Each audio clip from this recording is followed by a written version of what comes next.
Nagsumitay na ng kanyang Certificate of Candidacy o COC si Candaba Mayor Rene Maglangke para sa kanyang ikatlong termino sa pagkaalkalde. Kasama ni Maglangke na nagsumite ng COC ang kanyang running mate na si Ate Telma Macapagal na tatakbo naman sa pagkabise.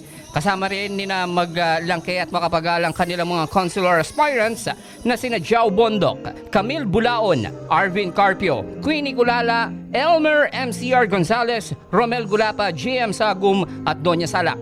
Isusulong umano ni Maglangke ang agrikultura, edukasyon at progreso ng bayan kung palarin muli sa pagkaalkalde. Ito sa Pampanga, 50% ng ani ng palay ay nanggagaling sa Candaba.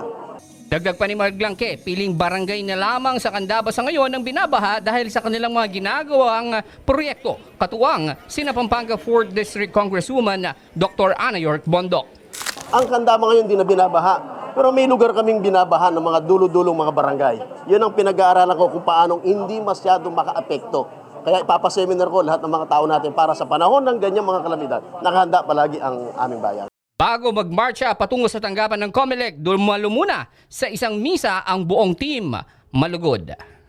Kasama mo sa pagbabalita, Joe Salazar ng Newsline Central Luzon. Kasama ka, ikaw ang bida.